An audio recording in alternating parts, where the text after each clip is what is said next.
தெரிந்து செய்தோமோ தெரியாமல் செய்தோமோ, ஆனால் பாவம் பாவம் தானே.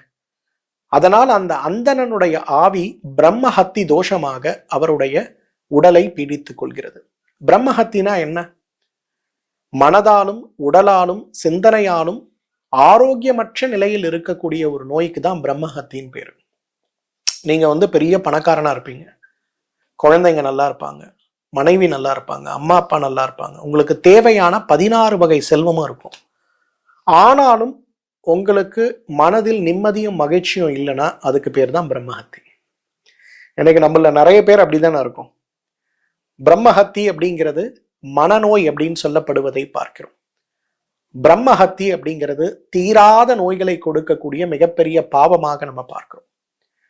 பிரம்மஹத்தி அப்படிங்கிறது எவ்வளவோ நான் வாழ்க்கையில உழைக்கிறேன், ஆனா எனக்கு வெற்றி கிடைக்கல, வறுமையிலே நான் இருக்கிறேன், இதுவும் பிரம்மஹத்தியுடைய ஒரு பகுதியாகத்தான் பார்க்கிறோம்.